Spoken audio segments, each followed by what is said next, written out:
Evo, pozdrav svima ispred Udruženja hrvatskih arhitekata i dobrodošli na ovo mnogoljudno događanje. Dobrodošli na predavanje Tijane Stevanović, u hrvatskom prijevodu Suočavanje s odvojenim projektiranjem, postajanjem, arhitektom u samoupravljanju. Prije nego što najavim ovo predavanje, suradnike koji su uopće pomogli da se ono dogodi i programsku liniju koju otvaramo s ovim događanjem, htio bih pozvati Tomu Plejića, novog predsjednika Udruženja hrvatskih arhitekata, da nas samo kratko pozdravi. Naime, Toma je u subotu izabran na dvogodišnji mandat i ovo mu je prvo zagrebačko događanje. Imali smo prekjučer događanje u Splitu, jedno, ovo je prvo u Zagrebu, pa evo Toma, samo možeš kratko pozdraviti članstvo. Dobro večer, puno pozdrava svima, puno vas pozdravljam, jako sam euforičan što ulazim u ovaj 12. mjesec i ovaj mandat od 2 godine i jako nam je drago da smo se okupili zajedno početkom 12. mjeseca, da je Tijana tu, njen prvi nastup u Hrvatskoj, u regiji, jako je uzbuđena. Rekli smo da je prijateljska atmosfera, tako da i zapravo danas lansiramo taj novi program. Čitav 12. mjesec je jako intenzivan, žestok sa događanjima, tako da će biti uzbudljivo i vjerujem da ćemo se često svi zajedno družiti, viđati i diskutirati. A ovaj kontekst je izrazito zanimljiv, čovjek, prostor i rad, zato što arhitekti nikada ne rade, tako da zapravo stalno radimo u avionu, dok vozimo, dok putujemo, dok imamo dopust. Tako da u tom kontekstu je ta krovna tema, mi se čini jako uzbudljiva i širimo taj diskurs u globalnom, lokalnom kontekstu i odnos pojedinca i okoliša izgrađenog i neizgrađenog. Evo, to je uvod prije uvoda, a sad će Frano još preuzeti mikrofon i ovu najavljenu tvoju novu knjigu na neki način očekujemo sa velikom znatiželjom i evo, veselimo se tom predavanju. Tijana, uživaj. Hvala Toma. Dakle, kao što je Toma već rekao, ovim događanjima otvaramo programsku liniju čovjek, prostor, rad, u kojem se bavimo različitim aspektima odnosa izgrađenog okoliša i ljudskog rada. Linija je zapravo potaknuta mišlju da je pitanje ljudskog rada neko središnje pitanje proizvodnje prostora. Ali čini nam se da je posebno važno istaknuti je u vezi arhitekture i pred arhitektima, arhitekticama, pred studenticama arhitekture i studentima. Dakle, kao što je Toma već isto nešto malo naznačio, od početka studija arhitektura se tretira kao poziv, kao strast, kao neko poslanje u kojem u kojem su radno vrijeme i radno opterećenje samo neke prepreke na putu samoostvarenja ili ostvarenja nekog umjetničkog ili društvenog cilja. S druge strane, recentna istraživanja pokazuju da na europskoj razini čak 30 ili 40% diplomanata arhitekture vrlo brzo nakon studija napušta područje projektiranja i upuštaju su neke druge radne odnose i neke druge radne sustave, na prvom mjestu upravo zbog radnih uvjeta koji su očito nezadovoljavajući. Unutar arhitektonske profesije, ali i izvana arhitektura, dominira nekakva percepcija arhitekta kao samostalnog kreativca koji balansira između neke ambicije, između radnog opterećenja i nekako pokušava naći neku svoju ravnotežu u tome. Međutim, s druge strane, u Europi, u Americi se upravo svjedočimo zadnjih nekoliko godina tendenciji sindikalne organizacije, radničkog udruživanja u arhitekturi, tako da očito nastaje neka percepcija arhitekta kao radnika, odnosno arhitektice kao radnice. Usporedno s ovim temama u programskoj liniji čovjek, prostor, rad istražujemo arhitektonski projekt s jedne strane kao rezultat jednog radnog procesa projektiranja koji se odvija najčešće u arhitektonskom studiju, s druge strane promatramo projekt kao uputu jednog procesa, nacrt, neki scenarij, dakle radnog procesa na gradilištu po kojem onda konačno izvedeno djelo nastaje. I ponovo događa se neka kontradikcija. S jedne strane dominira percepcija arhitekta kao nekog borca s nekim učmalim društvenim strukturama, administracijom, ljenošću radnika, neznanjem i slično. I upravo to na neki način ovom programskom linijom želimo ispitati. Naime, već 60. godina prošlog stoljeća u Brazilu se pojavio arhitekt Sergio Ferro, oko kojeg smo se nekako sa Tijanom zapravo i susreli, koji je imao neku drugačiju viziju što je to arhitektura, što je graditeljski proces i koji je arhitektonski projekt vidio kao neki moment emancipacije, osnaživanja radnika i ujedinjenja svih dionika radnog, odnosno graditeljskog procesa. Dakle, Tijana će većinom danas o tim temama govoriti. Mi smo se susreli već po nekoj liniji nekog uhinog arhivskog materijala prije godinu dana, međutim, osoba zaslužna za ovo događanje je Nataša Bodrožić iz Udruge Slobodne veze, koja je konkretno predložila Tijanino gostovanje u Zagrebu i dobrim ga dijelom organizirala, i koja s njom također dijeli neke zajedničke teme, međutim iz nekog malo drugačijeg rakursa nego što je to Udruženje hrvatskih arhitekata i naš dosadašnji program. Pa evo, pozvao bi Natašu da kratko pozdravi i ispriča malo o početku ove suradnje. Može. Hvala na uvodu, hvala svima što ste došli u ovo kišno večer. Grad je pun događanja, vrlo je dinamično. Ovo nije prva suradnja UHE i Slobodnih veza, surađujemo kroz projekt Motel Trogir već duže vrijeme. Isto tako, nadam se da ćemo i nastaviti suradnju kroz hrvatsku sekciju Doko Momoa, nedavno ustanovljenom. Kao što sam rekla, u gradu je vrlo dinamično, a dinamičan je bio i kontekst u kojem smo se ja i Tijana i ja prije 11 godina upoznale. Upoznale smo se u Beču na jednoj ljetnoj školi koja se zvala Common in the City. Bilo je zaista ljudi od svuda i vrlo različitih profesija na toj radionici. Promišljali smo grad kao socijalnu mrežu, kao mrežu odnosa izgrađenog i neizgrađenog okoliša. Face to face sa Silijom Federici, Chantal Mouffe, Stavrosom Stavridisem i tako dalje. Tako da od tad se zapravo nismo vidjeli, ali cijelo vrijeme nekako mi se čini da stalno komuniciramo. Tako, sinoć kad smo se dakle sreli prije 11 godina, imali smo toliko tema da se nismo mogli zaustaviti do dugo u noć. Ja ću sad samo pročitati biografiju Tijaninu. Dakle, Tijana Stevanović je istraživačica i predavačica u području arhitektonske humanistike, zaposlena kao predavačica povijesti i teorije arhitekture na Bartlett School of Architecture, University College London.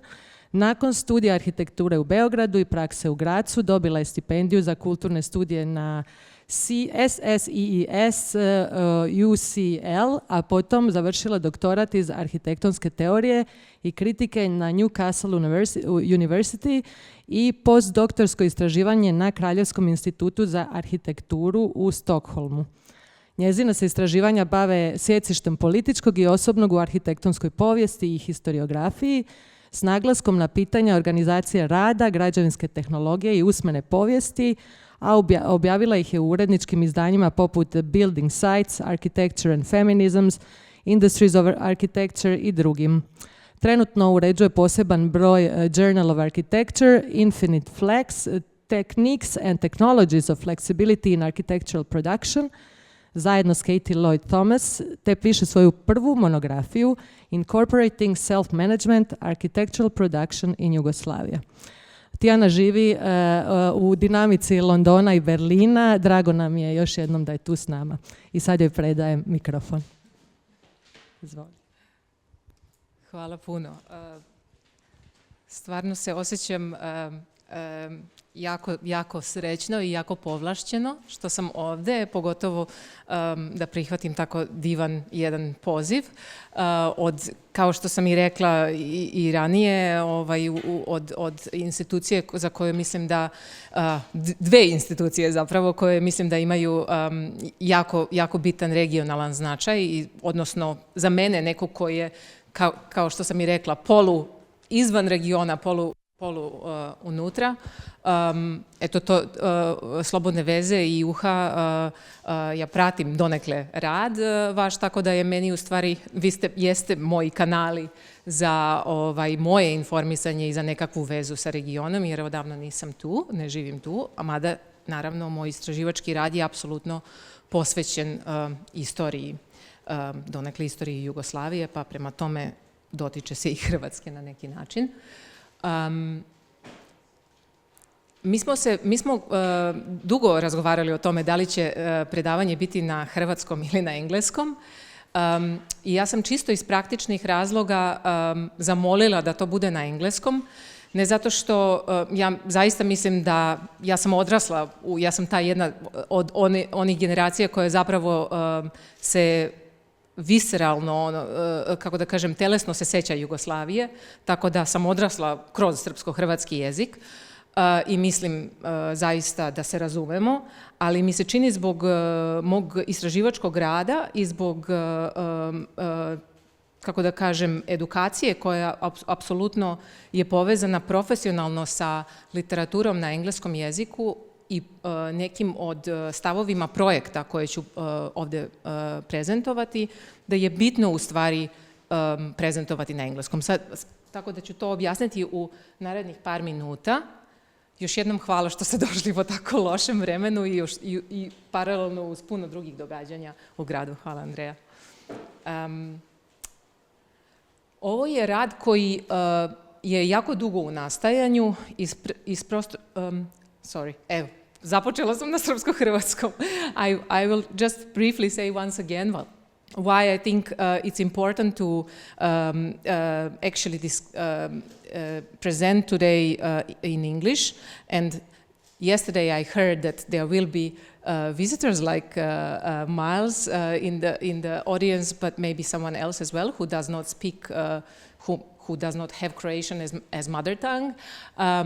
But I also think that it is partly also related to the questions raised during the project that I will partially touch upon in the presentation, and partially because of my education and professional sort of a career path that hugely sort of relies on reading Anglophone sources, as well as thinking about not circumscribing this research only within the region, but actually trying to not somehow make it more canonical or thinking about it as centralizing, as a central kind of research for other kind of historical and geographical situations, but actually because I think that we will see how in relation to Sergio Ferro's arguments, sometimes the contradictions that are revealed on the so-called capitalist periphery may be extremely important for rethinking architectural practice. So that's very briefly. I will come back to probably to some parts of it. So you have probably also read a short abstract of the talk, and the talk would not exist in such a format, and indeed my research and the PhD that is being turned into book has been partly delayed precisely because of the project. As I have been one of the affiliated researchers to the Translating Ferro Transforming Knowledges project that has been an international project between the UK partners and Brazil partners, and therefore also funded by two research bodies from these two countries. But the project actually included researchers also from the US, from Sweden, from other actually academic, let's say, and activist territories. And what is specific for this project is actually, of course, the centrality of Sergio Ferro's research. The project firstly started, the talks about the project started very long time ago with the conference Industries of Architecture at the University of Newcastle in 2014. And when Ferro was actually not able to be present, but was giving a keynote lecture due to his health reasons. And that talk actually, in a way, moved some of the, in a way, kind of sent shockwaves through the audience at that point, because it was very, very dense lecture, which hugely relied on Karl Marx's definitions, which you would probably agree are not very common among neither architects, practicing architects, nor architectural historians. We are not schooled in this kind of tradition generally, perhaps actually people from this region are actually much more familiar. We will come back to that. But generally speaking, this is quite new. And in, again, Anglophone context, it was quite shocking. And in the same time, really turned the discussion much more towards the processes of building. And the idea of the project was, of course, to actually translate for the first time his work. This was the first time that one of his texts was translated into English. He is, if some of you don't know, but a couple of biographical details. Sergio Ferro is now probably over 80. He was born before the Second World War, and he actually, precisely because of his political commitment and thoughts, has been prosecuted, imprisoned, and shortly after that actually emigrated to France. So he was in Brazil during the start of the dictatorship that started, I think, in 1964. He was imprisoned in the late 60s, and I think by 1970 he already is in France, and he was fortunate, and he actually did have a position at the University of Grenoble, so he continued producing both texts in French and Portuguese. That's what, so I'm just showing more as a promotional material here. 2 books, we are awaiting the third one, is being currently translated, so we have Architecture from Below as the first volume, the anthology, and the second one is largely this one text that is very long, Design and the Building Site, that has been developed over time. The third book is imminently coming in the 2026, and I will come back to this. Spread some of the texts you can probably you can see here some of them in a way like the kind of timeline of their production and their situation in the books. So biographical element that I wanted to mention again is of course that Sergio Ferro was educated as an architect, and he was in a very, very exciting period attending the School of Architecture in Sao Paulo. To architects, this is not unknown, but this is the moment when Vilanova Artigas is leading.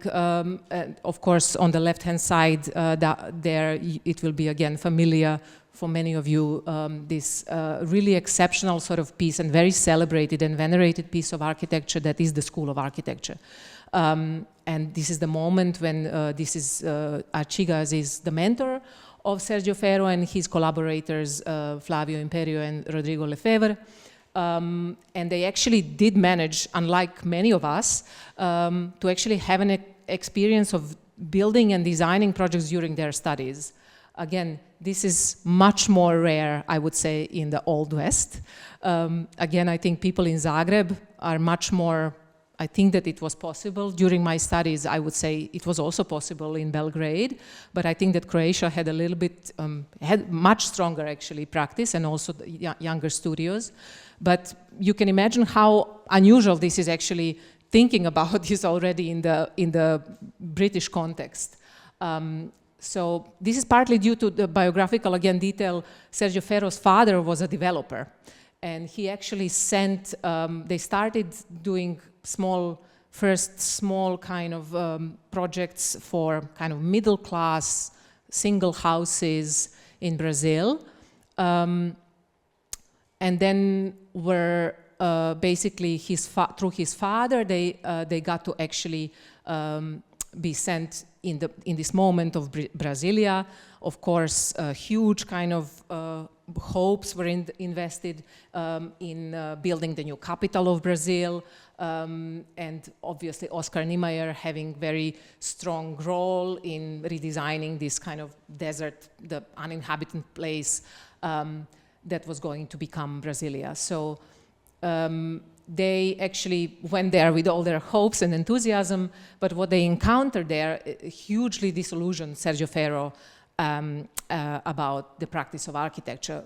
Of course, the majority of, this was the country that was relying very much on manual labor, and these iconic pictures that we are all familiar with of Brasilia, of course. We tend to show these images, some of the, okay, so, you know, the Oscar Niemeyer's famous Congress and parliamentary buildings there. I guess this is not very familiar photograph for architects to encounter these projects through actually seeing what is happening on the construction site. So this is partly to actually illustrate this disillusionment, because in Pharaoh's words, what they actually saw was that this enormous mass of people that actually migrated from mostly northeast of Brazil were not only that they were not equipped, but they were hugely exploited on the building site, and it was so rudimentary actually. Of course, there were lives lost, and what they actually relied on was hugely manual labor. So something that we celebrate as kind of progressive architecture that actually, builds new kind of worlds and new limits. And obviously Brasilia celebrates this democracy, new democracy. That this is obviously before the dictatorship of Brazil. Actually, that was a contradiction first that he encountered that he needed to address. And this is why partly the project itself was addressing the idea of production studies and wants to introduce, this is an intention, again, like this is still at the beginning, and it's more of an inquiry and a question and also an invitation to start thinking what would happen if we considered architecture through the production lens rather than through consumption and circulation. And obviously architects mostly deal with this, but I will come to the point where why for Pharaoh it is important to start thinking about construction labor in itself, hugely because of this kind of historically built difference or distance of architect as a modern kind of professional figure, to some extent comparable to the medical doctor, and kind of their detachment from what is actually happening on the design on the building site. So one of the kind of, if I can sketch it very briefly, again, I don't want to just dwell only on biographical elements of Sergio Ferro, but the question about why translating his work was precisely because one of the postulates is actually that what he encountered in the place, what we would normally consider the periphery of capitalism, like Brasilia and Brazil were at the time, that actually something about inner incoherence of that process of building was actually precisely revealed in this place, in the place that was kind of a periphery of development, and if we think about it in development terms. And precisely because he saw this kind of huge contradiction of what was the majority of buildings being built in Brazil in a very informal manner. And of course, architects having to, celebrate this picture that is only celebrated through the formal means, but what is actually, how it was actually produced was never addressed. So therefore, again, one of the challenges for the project was precisely that in British context, for example, informal kind of building as we would know it is very small percentage of what is actually built.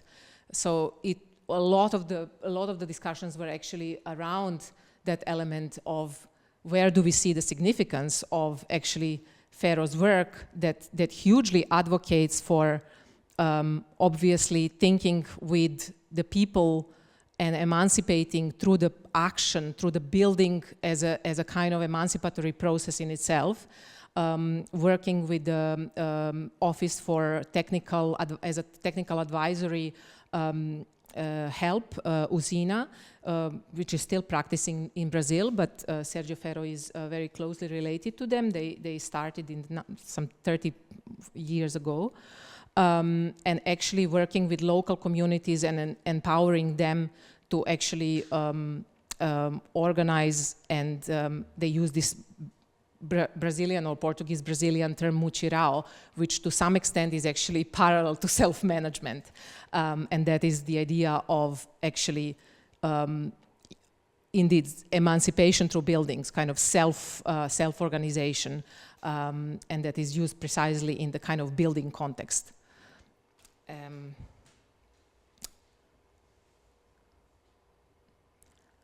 I'm aware that I'm already 15 minutes in, and I want to actually try to bridge, and this is for the first time actually that I'm bridging, that I'm trying to explain and talk about this in this context, so bear with me. How I actually encountered this precisely, and this is one element of the biographical that also Nataša touched upon, but we also spoke of the problem yesterday. I had a little discussion with Miles also at his lecture about the problems of actually accessing certain kind of material if we are relying on sort of official sources that tend to be sometimes obscured due to also political processes that had happened after the fall of Yugoslavia, disillusionment, but also simply dissolvement of certain business models. And this is precisely why I actually turn, and I hope that I will actually be able to talk to you later, maybe in more detail about it. And this is what turned me to the theories of Raymond Williams as well, because I realized partly through that kind of, you know, to a certain extent, this is a old Foucauldian kind of trope that through his context of governmentality, that the theories of governmentality, in a way, if I can hugely simplify, and if I can situate it within the sort of building practice, this division between informal and formal architecture is extremely actually artificial, because, you know, if we would follow sort of Foucauldian's theory, we would see that actually structurally something that we consider, and something that is in capitalism considered formal, hugely relies on all sorts of informal strategies. And therefore, I think that this kind of doesn't hold water, the idea of formal, informal production in building. And this is where I encountered first problems when I started researching historically Yugoslav context. And I think that partly it is because my part answer to this problem is precisely encountering, thinking through a certain kind of material that does not fit into this kind of official archives. I'll come back to that. So I would like to start with a quote from Ferro and how he actually detached from building practice when it became impossible for him, so that I think that it the best illustrates his link to self-management in his research. So he says, I started to write what would later become O Cantero e O Disegno, building side and design. And for the sake of coherence, I stopped being an architect altogether. It would have been impossible to continue designing projects while denouncing the exploitative role of design. We tried instead to develop a history that enables one to see both head and feet at the same time, the magnanimous ideal and the muck down below, end of quote. So in a way, he's graphically explaining the moment he felt unable actually to continue in the practice as known as design. Later we can talk more in discussion about actually he did not completely leave it, because in France actually he was working with the designers, but let's get back to that. So for Sergio Ferro, the history of architecture seen from the building site is one of betrayals and defeats. Yet construction site is one of the last remaining settings from which it is possible to address both this, what he calls ideal and muck.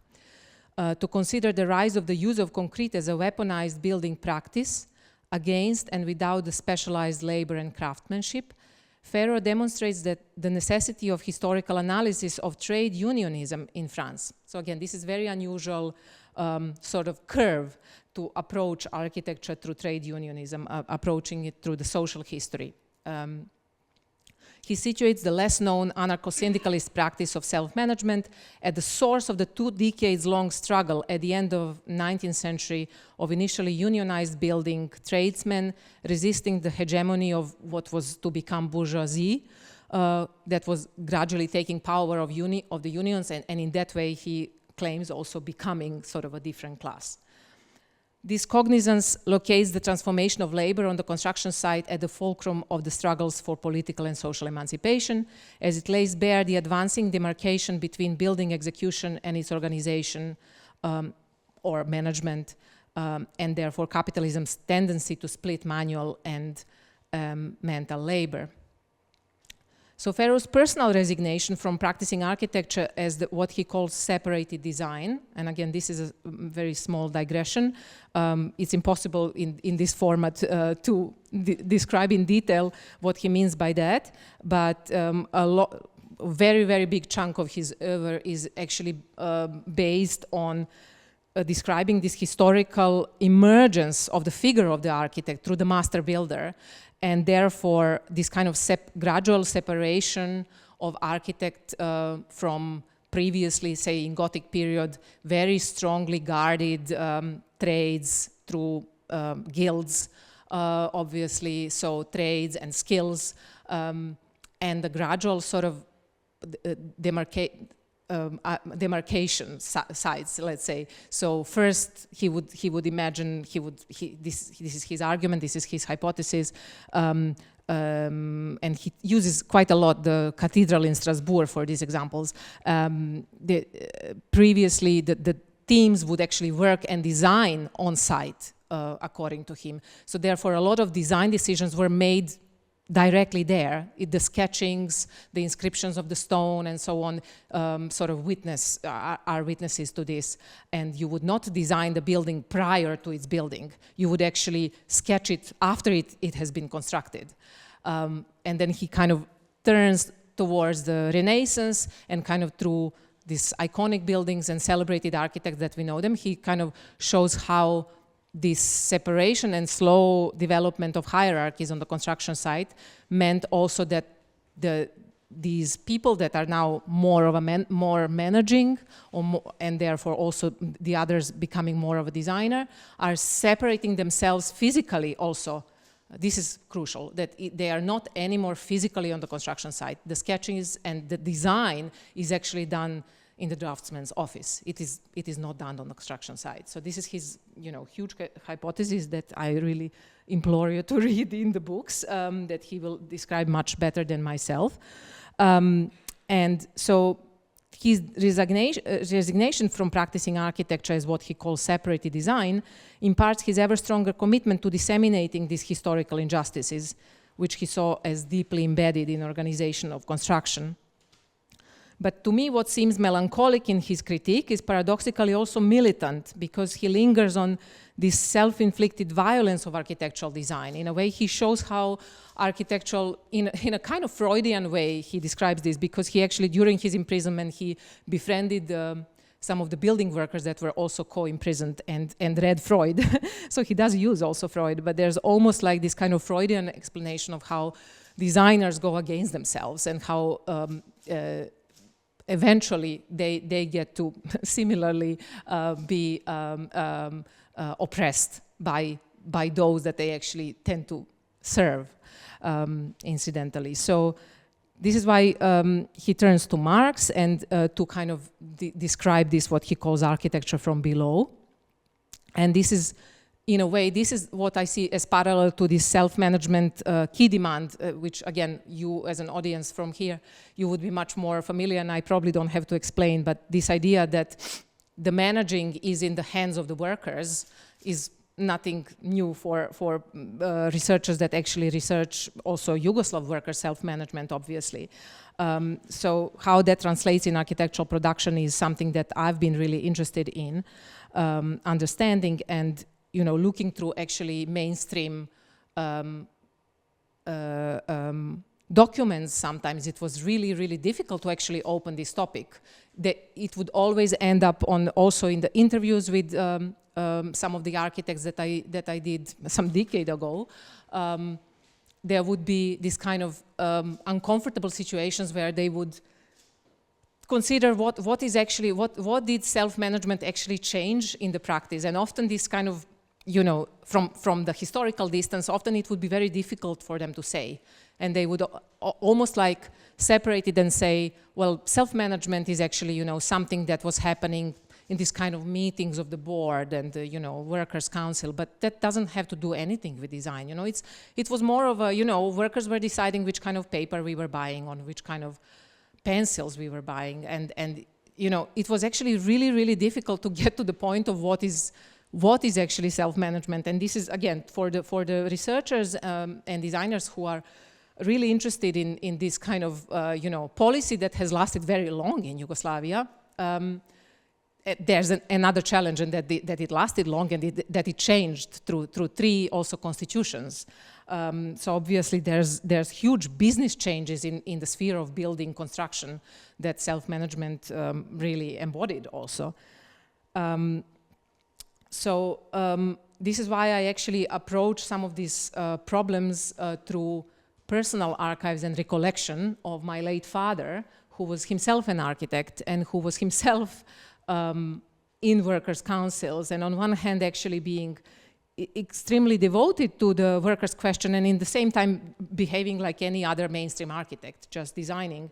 And I just remembered from my childhood in the late 80s that he would always talk about these workers losing their historical opportunity. This is, of course, the moment of the 90s and really vicious wars that were happening, and that huge sadness, and really for many, and I think not just intellectuals, many people were kind of opposing them, but this kind of difficulty of understanding why self-management failed. At that moment, it was considered, it is dead. I think that this historical moment opens much more questions that actually in the 1990s were much more foreclosing self-management as a failed project.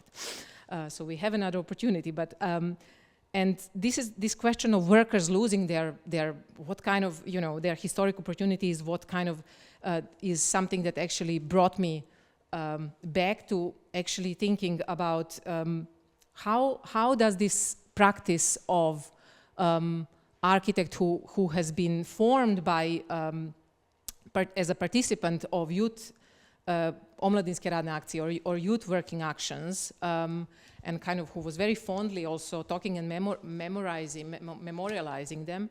How does that relate to actually this disillusionment and lament about workers not taking means into their own hands? And this is actually already in I think that this was not an isolated, this is just one anecdote that is, I think, not isolated in the whole sort of emotional landscape of that moment. And actually already in the 1960s, then I started finding out about this kind of certain, what Raymond Williams would call certain structure of feeling, among the generation of really engaged, really politically engaged architectural producers in Yugoslavia. And again, these structures of feeling I use as a concept from Raymond Williams, because he actually, in this very short essay, he pleads to look at those residual and emergent social formations that are otherwise difficult to grasp if the focus is directed on dominant moods and ideology and institutional mode of representation. So he kind of, these materialities are really structural for the analysis, according to him, in a way. It's like actually overlooking them, we are going to lose a lot from historical analysis. And in the same time, he's not trying to say that this personal element, has to be seen only as a subjective. He's actually trying to suggest that this is in fact really important for the wider historical analysis, so that it kind of it should not end in the kind of sphere of an individual. So this kind of early post-war elan, I don't have to probably explain too much. This is where I will probably skip bigger part, because this is something that is probably more well known to you, and many of you are bigger experts in this than myself.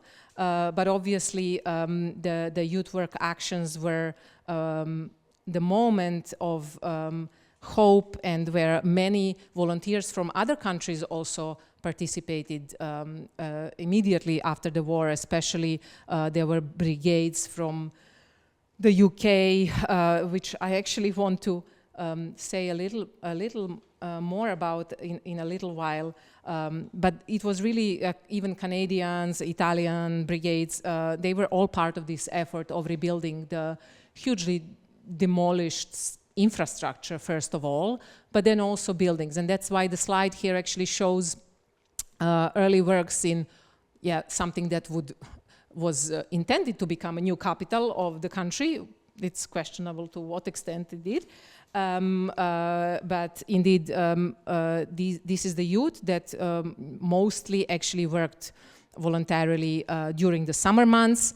But what is very important is that obviously in this, during the omladinske radne akcije, during the youth work actions, there were all these educational courses. It's also trade courses, analphabetic courses for some of the peasant population that was illiterate. So there were actually skills that were acquired also. So this, it is not without a reason that this was called the School of Self-Management, that was well known back then among participants, you know, as also kind of official, it will become almost official propaganda of self-management after self-management gets instituted in Yugoslavia, after officially in 1950 with the first basic law and the policies. Indeed, there is something of schooling or education that happens directly here on the building sites of youth working actions that I actually want to address. And of this lament, I will not go into detail, but you know, there are examples both from the architect side and the kind of building site workers that sort of express their dissatisfaction with actually what is actually happening in construction industry and in building.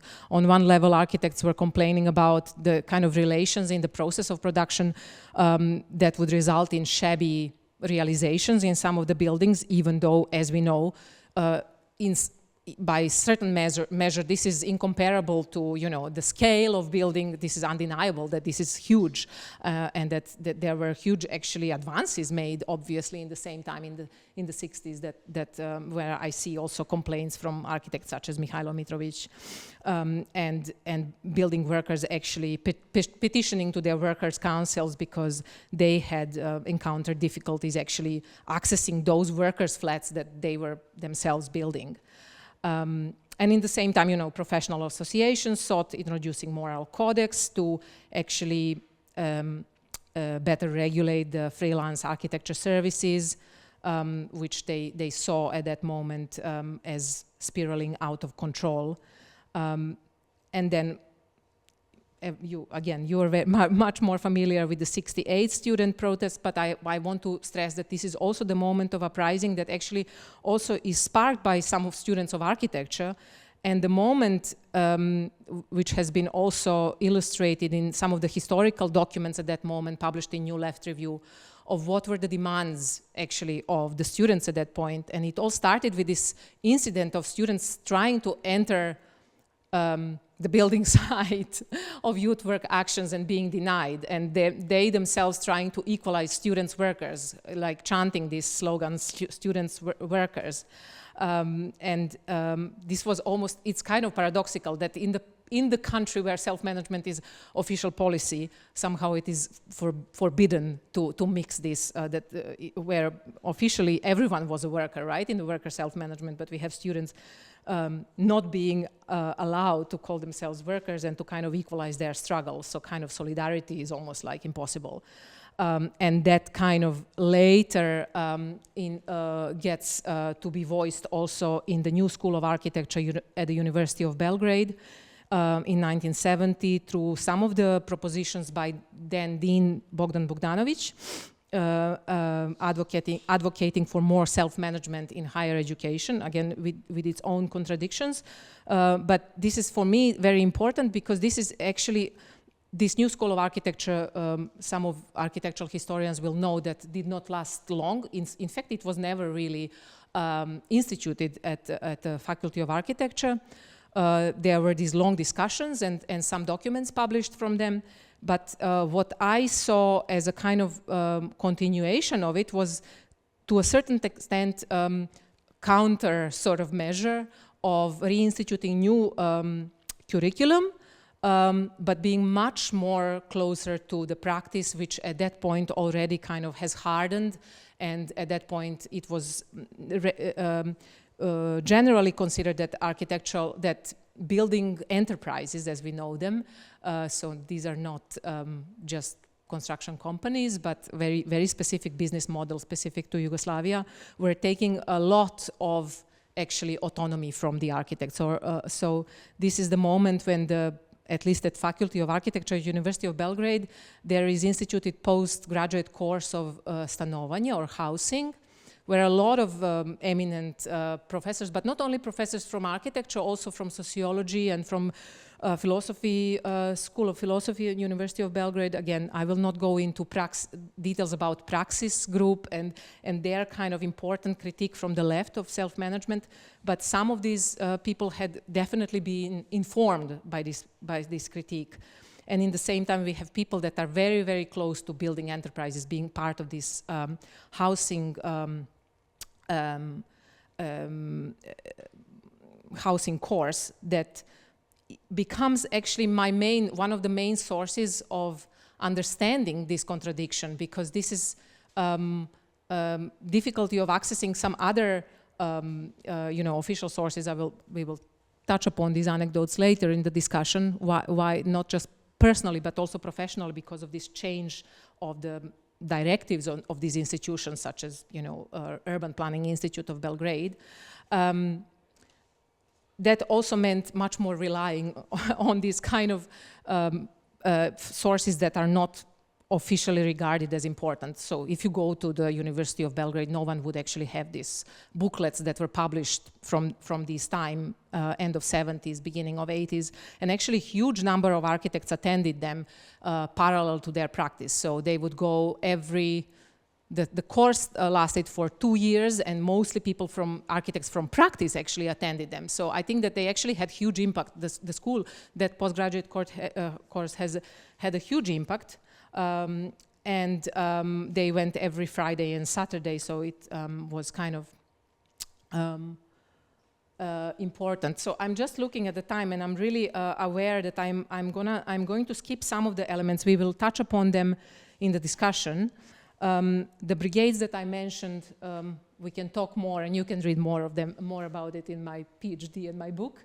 But the relevance is I think, for the wider critique on the left. Precisely, I was very, very happy when I discovered this very short-lived magazine, that was not architectural magazine Yugoslavia, that was published by British Yugoslav Association for just a couple of years in London, that actually, in a kind of source of memoir, short articles, reported from the sites, building sites of youth work action.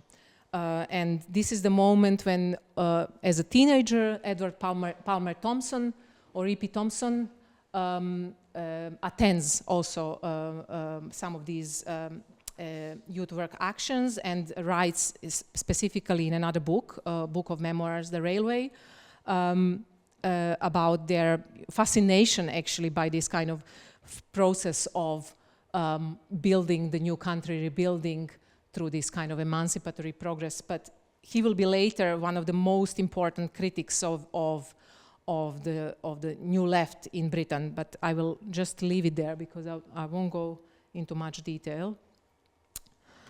And main question is actually really what do these demands and defetisms and grievances about the practice during self-management, what do they tell us about the possibility of this kind of rethinking, for thinking architecture from below? Why is it that precisely in the policy that was going to be, at least officially, emancipating the worker, something else actually happened?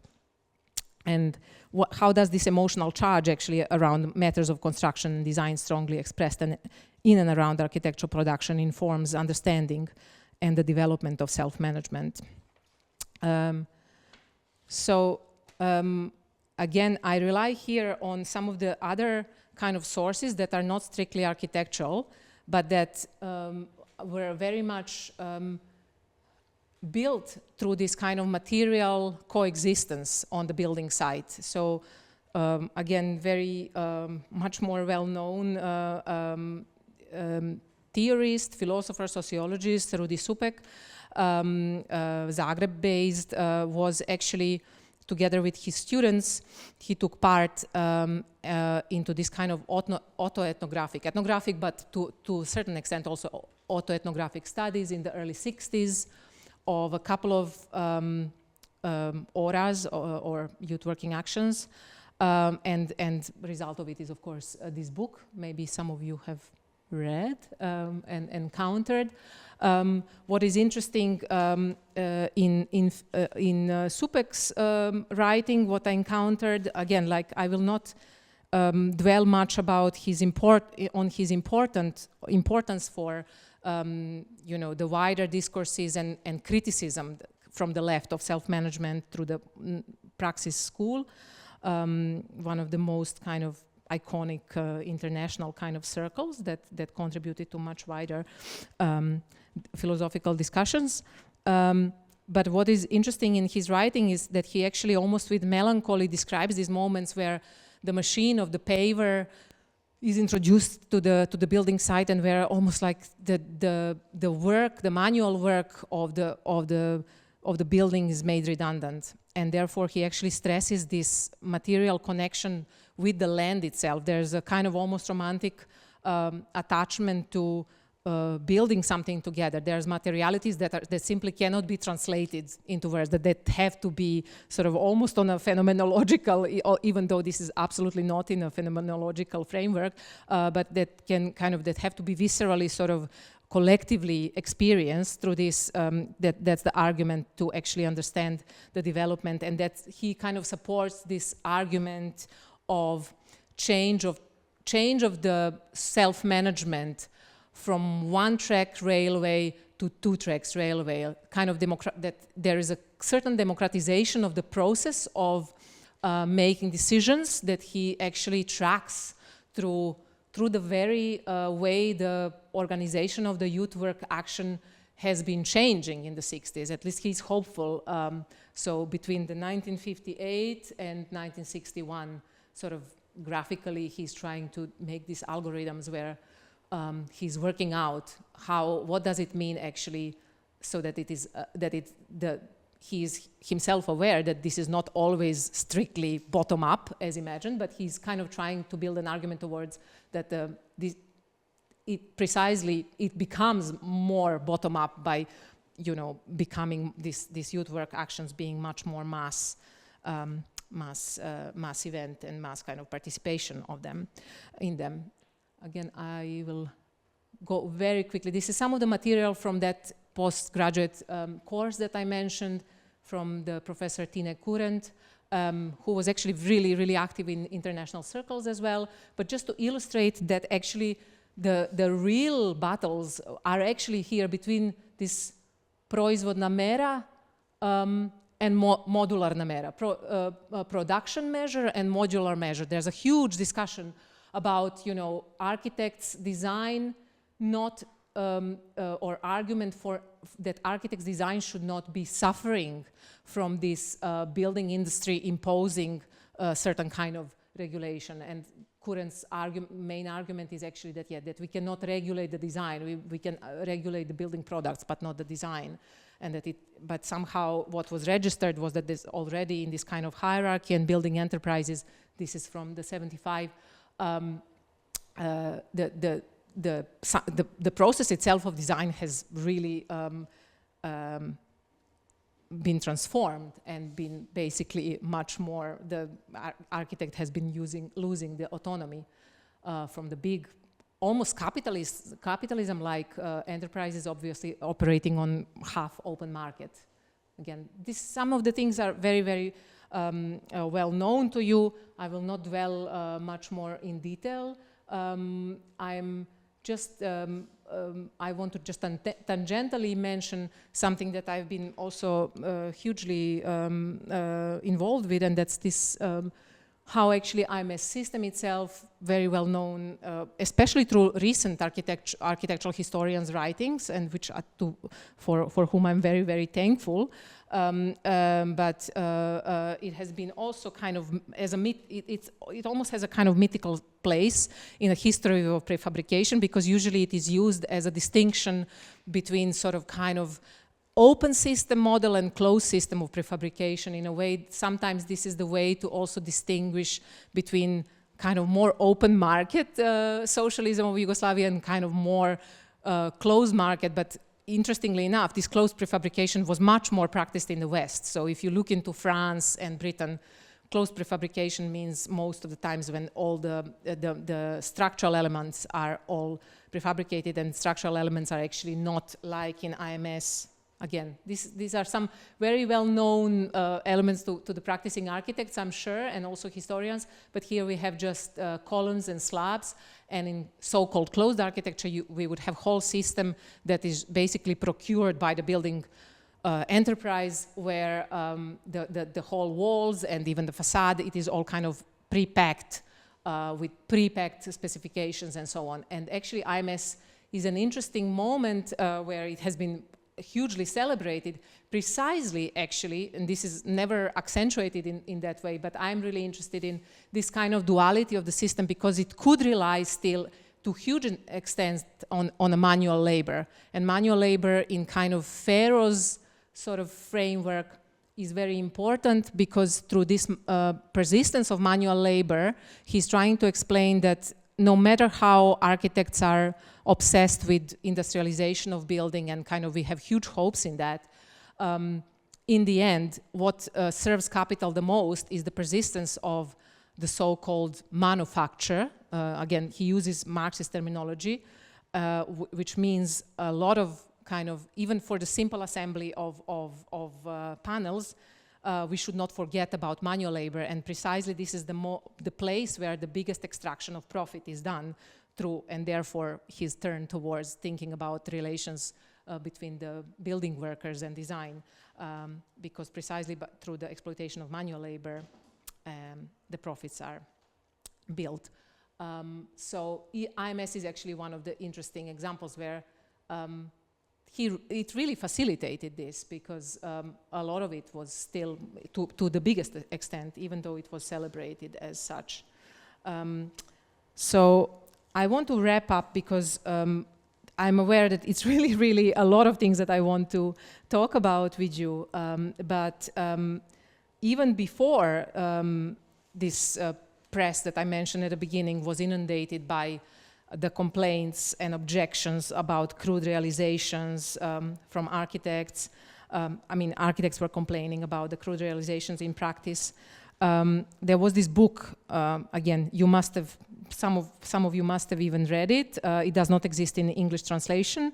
Zaludna mistrija, doktrina i praktika bratstva zlatnih crnih brojeva, or futile trowel, doctrine and practice of brotherhood and of gold and black numbers, published in 1963. By Bogdan Bogdanović. That was already in circulation for a couple of years, and we know the author was already by then kind of leaving mainstream architectural practice and devoting himself much more to the partisan memorials. This is not an unimportant element to mention, but again, sometimes the footnotes are not very much needed. But he was also teaching this memorial architecture at the University of Belgrade at Faculty of Architecture through this urbanism course, at least in the late 70s. This was included in the kind of official curriculum. So futile trowel precedes this. It's from the 60s, the book. And it's not explicitly concerned with emancipation and self-management. Again, like just a digression, Bogdan Bogdanović is probably one of the most forefront left committed architect, that precisely also because of his involvement in some of the political discussions will be also forced to go into exile, first to Zagreb, via Zagreb to Paris, then Vienna, and that would, unfortunately die also in exile. He would never be able to return to, place where that through the nationalist rhetoric actually really expunged him, threatened him. But obviously, here we have the book where he's preoccupied with this kind of idea that what he calls, to quote, doctrine and practice of the brotherhood of gold and black numbers. And he actually revisits these practices of famous architects of Bramante, Palladio, Guarini, Piranesi, Borromini, and so on, in this kind of semi-fictional genre. It's interesting because also Sergio Ferro also approaches Palladio, but from another kind of standpoint. And but for Bogdanović, there's a particular place for Andrea Palladio. He calls him a Meister. Again, he uses this historical word from Vicenza, who built a lot during his career. That's why he's fascinated by him. But he kind of stayed melancholic, according to Bogdanović in the book. And he illustrates this kind of mood that is mirrored by the dampness and darkness and sparsely fenestrated rooms of the villas that he designed. And unlike Ferro's open criticism of Palladio, Palladio actually earns empathy of Bogdanović for this metaphorical withdrawal into the darkness. And his drama seems to be a universal one of the modern architect. He tells us that Palladio's work is interpreted as repeated attempts to retell the myth of antiquity rather than in grandiose manner in stone, keeping this kind of similar formal repertoire as in stone, but actually built in brick and mud, allegedly due to the parsimoniousness of Vicenza's residents. And I will not go into detail of his quotations, but here he is actually describing this kind of designer's retreat into abstract mathematical order, which to a certain extent sort of mirrors what is happening in practice with this kind of obsession with modularity in actually practice, given the forefront of building enterprises taking over the kind of discourse some decade later after this book. So it's almost like a visionary in that sense, that it kind of deals specifically with this villas through the mathematical order and sort of discrepancy between their design and realization. So the vision of Palladio and actually, themselves being dark and dampened, uninhabitable therefore. So this kind of insistent attachment to drawing by numbers leaves the architect into sort of self-torturous isolation, where kind of metaphorical blindness of the separate design, to me, this is how I interpret it, is actually results into a real corporeal blindness of the master. That's how he also tends to talk about him in the book. And for Ferro, what Ferro already noticed as a historical development here is actually retold as a personal melodrama.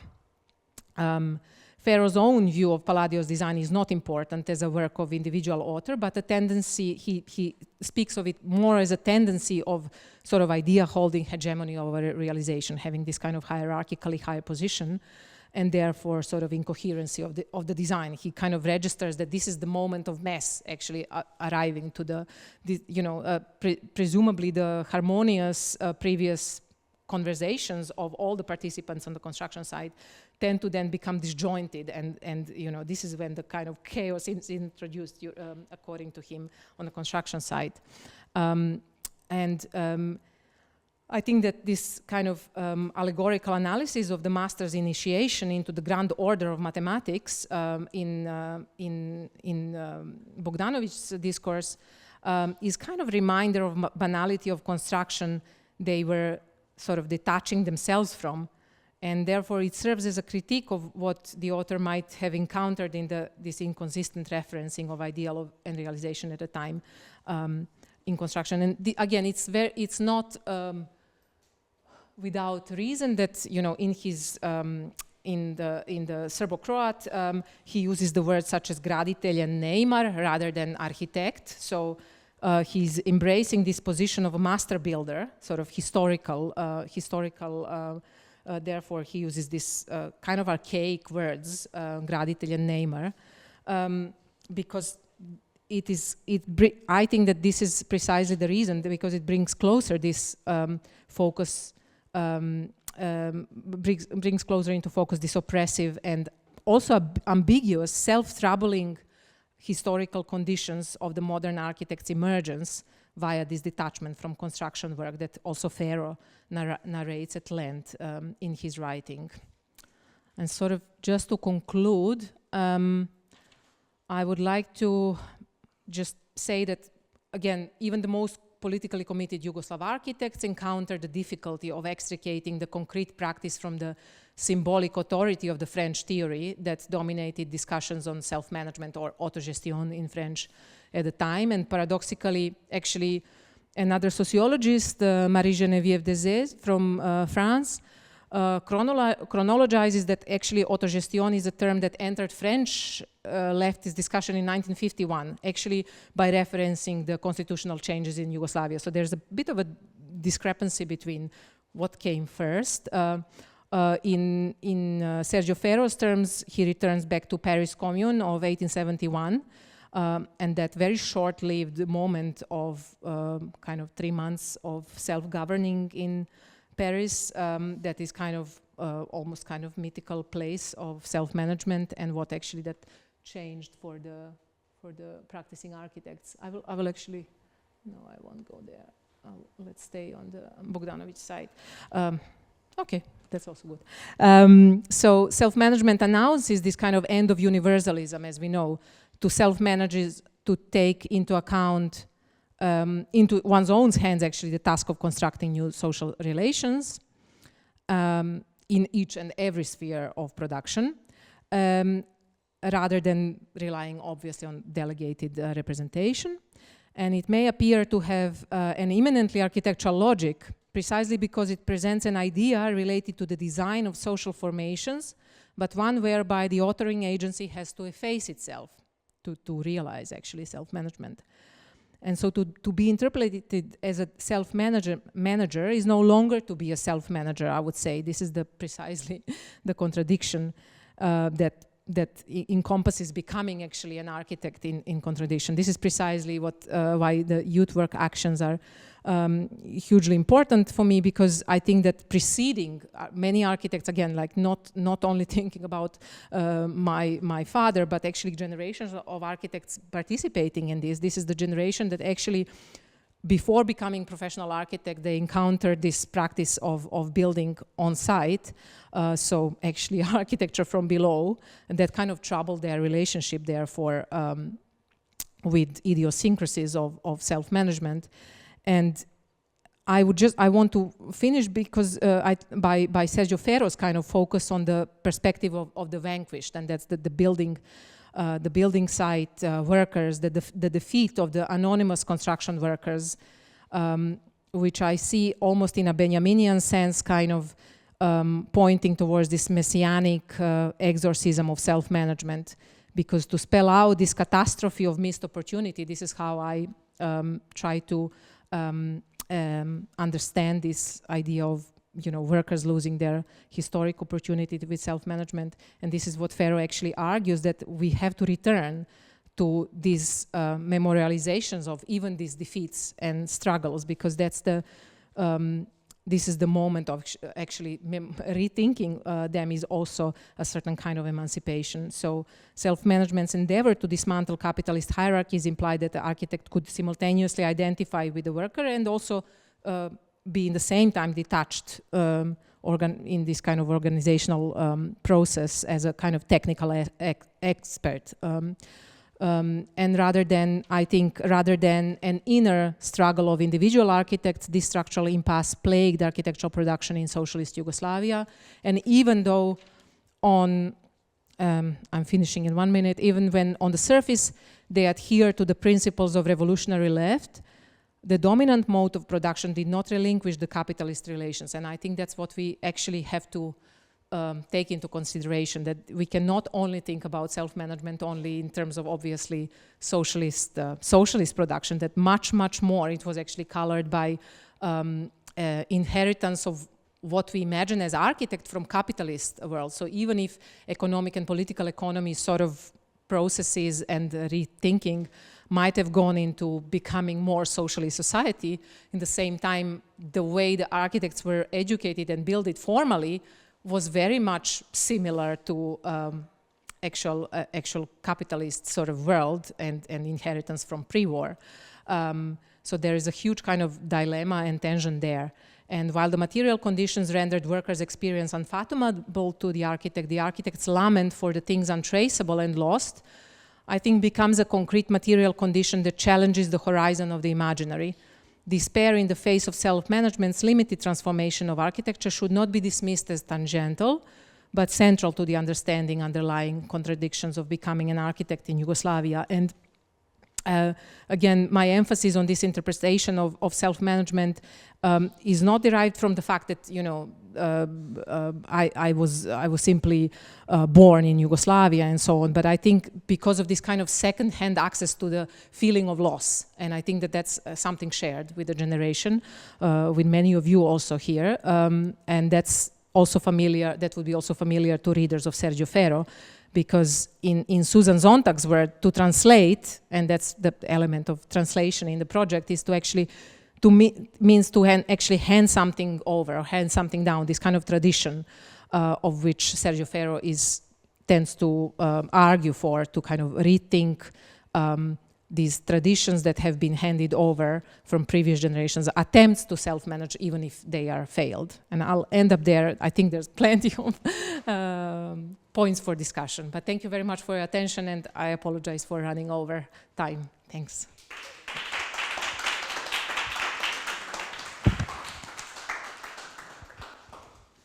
Thank you, Tijana, for this intriguing lecture. So first, are there any questions from the audience?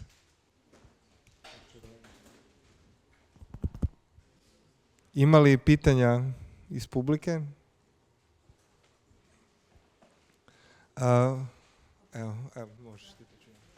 Maybe just a comment. Maybe this lecture should have a subtitle, just a melancholy of architect as Marxist. Something like that. To je bio komentar, dobro, nije pitanje. Evo, hoćete...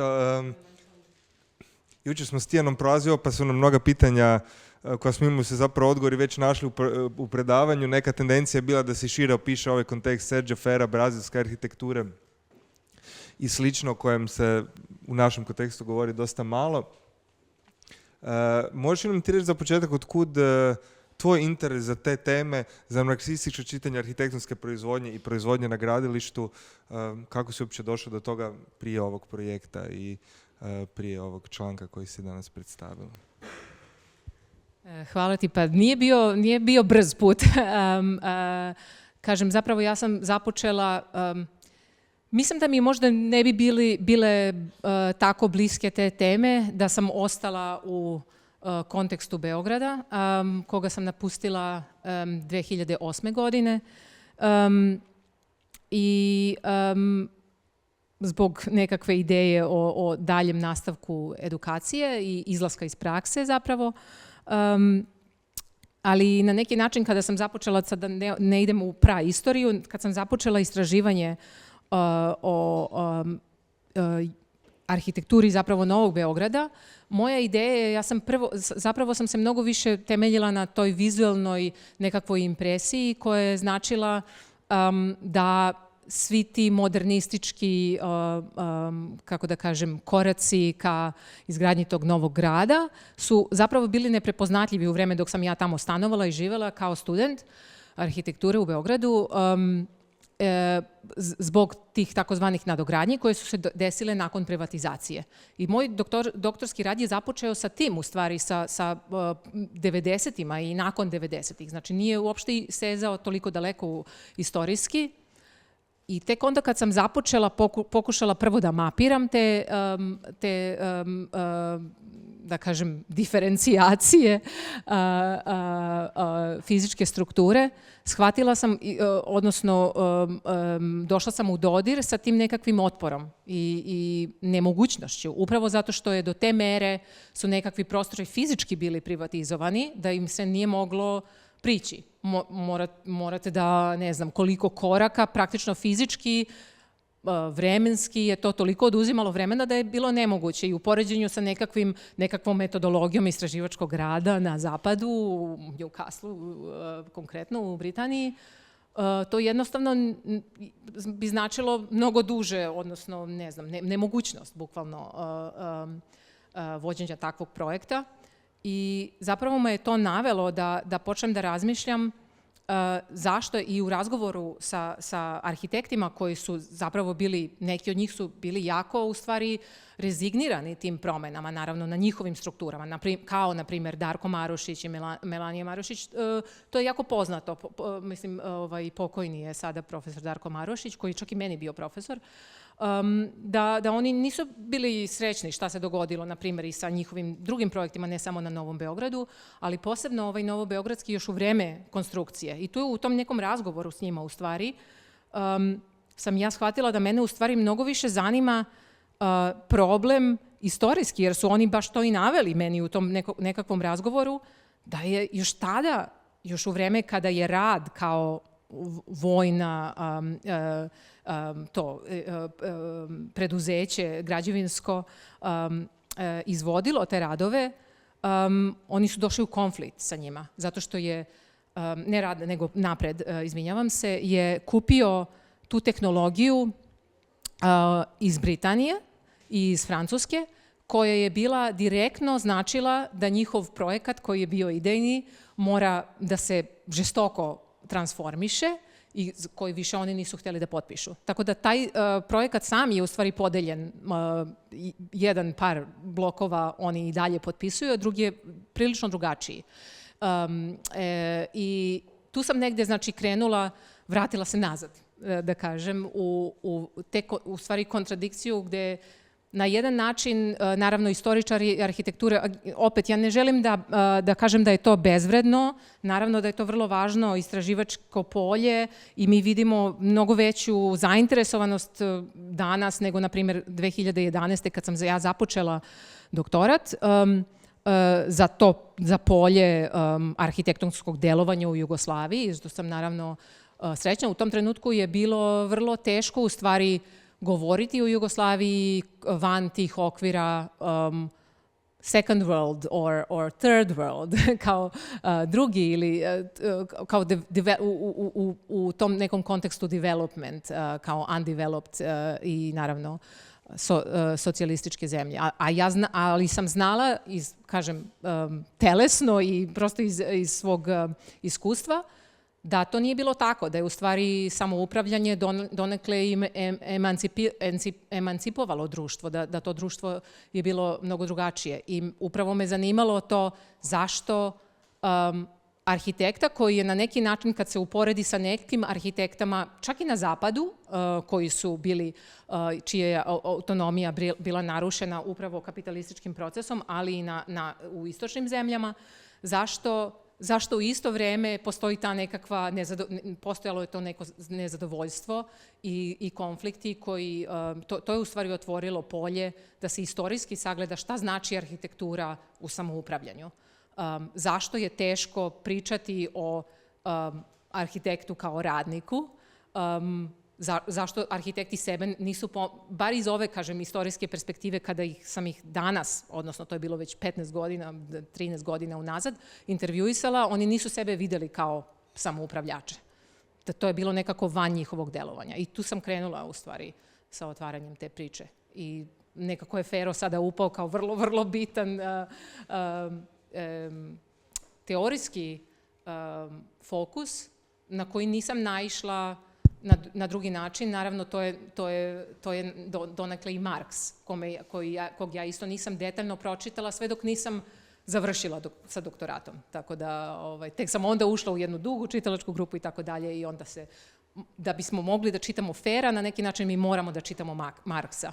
I na neki način to je bio i deo projekta mi smo to zajedno, bila je ta duga čitalačka grupa, ali je bukvalno nemoguće jer on uvodi te nekakve teorijske elemente. Pitat ćeš me verovatno nešto mnogo bliže sa Ferom, ali upravo teoretski je vezano istorijski za razvoj marksizma i kritike marksizma. Zapravo pitanje na neki način sljedeće je bilo obrnuto. Mi interpretiramo Fera kroz neku prizmu jugoslavenskog samoupravljanja. Koliko je Fero, koji je još živ, ima blizu 90 godina, pa se pretpostavljamo uspostavili neki kontakt s njim tijekom projekta, koliko je on bio upoznat s jugoslavenskim eksperimentom? S obzirom da on u svojim radovima je isto samoupravljanje neka taj tip organizacije koji promovira, nasuprot nekom ono što je danas učestali povratku na obrte i na neke primitivnije načine proizvodnje. To je jako dobro pitanje jer je on na neki način bio jako u stvari srećan da sam ja napravila tu nekakvu vezu sa njegovim radom zato što on zapravo ga nije na taj način istorijski povezao sa Jugoslavijom. Donekle je bio svestan, ali više kroz francuske izvore. I to je ta u stvari zaokruženost autogestion kroz Yvonne Bourdain i Michel Rapti i pisanje Lefevra na francuskom. To su njegovi izvori koje on mogao da čita. Čisto, opet je to vezano za jezik, za bliskost, ali ne u smislu, ja mislim da je čak i što se tiče migrantski boravišne vize i tako dalje, da on nije imao u stvari fizički dodir sa Jugoslavijom kao takvom, a s obzirom da su jugoslovenski arhitekti bili aktivni na međunarodnoj sceni, više nego možda neki drugi iz socijalističkih zemalja, on je svakako bio svestan jugoslovenske arhitekture i da se to na neki način razlikuje, ali ne u nekom detaljnom smislu da je on kolaborirao i tako dalje. On je u to vreme, znači on od 70. godina radi u Grenoblu i vodi jednu laboratoriju na univerzitetu u Grenoblu, gdje on stvari tu njegovu tezu o dizajnu kroz fabrikaciju i kroz rad, što današnjim isto zaposlenima na studijama arhitekture to možda i neće biti tako strano, ali u to vreme je na neki način bio eksperiment i zato se iz ove laboratorija je pokrenuo upravo na univerzitetu. I on u stvari ima velike nade vratiti se baš na tom, vratiti se samoupravljanju baš u trenutku kada se misli da nema više šans, da je to u stvari jedan izgubljeni projekat, naravno, da tu, mislim da je sada mnogo više energičniji oko toga nego istorijski u to vrijeme. On je bio svestan, ali mislim da nije nikada direktno sudjelovao sa protagonistima ovdje. Ok, hvala. Ima li još neko pitanje? Već smo vremenski možda malo odužili. Ja imam još pitanja, ali predlažem da sva pitanja pitamo i da razgovor nastavimo neformalno, koji uvijek kočanka. Hvala puno Tijani, još jedan pljesak i za predavanje i za odgovore na pitanja.